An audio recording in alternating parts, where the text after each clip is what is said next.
একটা আস্ত পাগল আমাকে জ্ঞান দিয়ে গেল। পাগল কেন? ছাগল জ্ঞান দিয়ে মধু পাউরি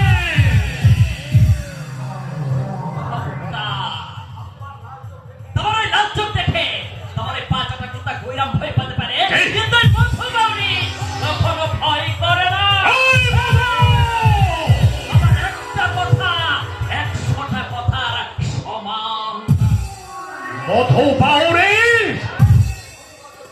মধু পাউরির স্বপ্ন দেখেছিল লেখাপড়া শিখে মানুষের মতো মানুষ হওয়ার, কিন্তু আমিও স্বপ্ন দেখেছিলাম শিক্ষিত হয়ে এই সমাজে একজন হওয়ার, কিন্তু এই খুলে ধরা সমাজ ব্যবস্থা সে সুযোগ থেকে আমাকে বঞ্চিত করেছে। তাই তোমাদের মতো শিক্ষিত শয়তানি দেখলে আমার ভেতরে হিংস্র মানুষটা গর্জন করে ওঠে। মাঝে মাঝে মনে হয় তোমাদেরকে এই জনতার সামনে টুটি চেপে ধরে তোমাদের আসল চেহারাটা বদলা দেবে, আর সেদিনই এই মধু পাউরি ছেড়ে কথা বলবে না। কি করবি?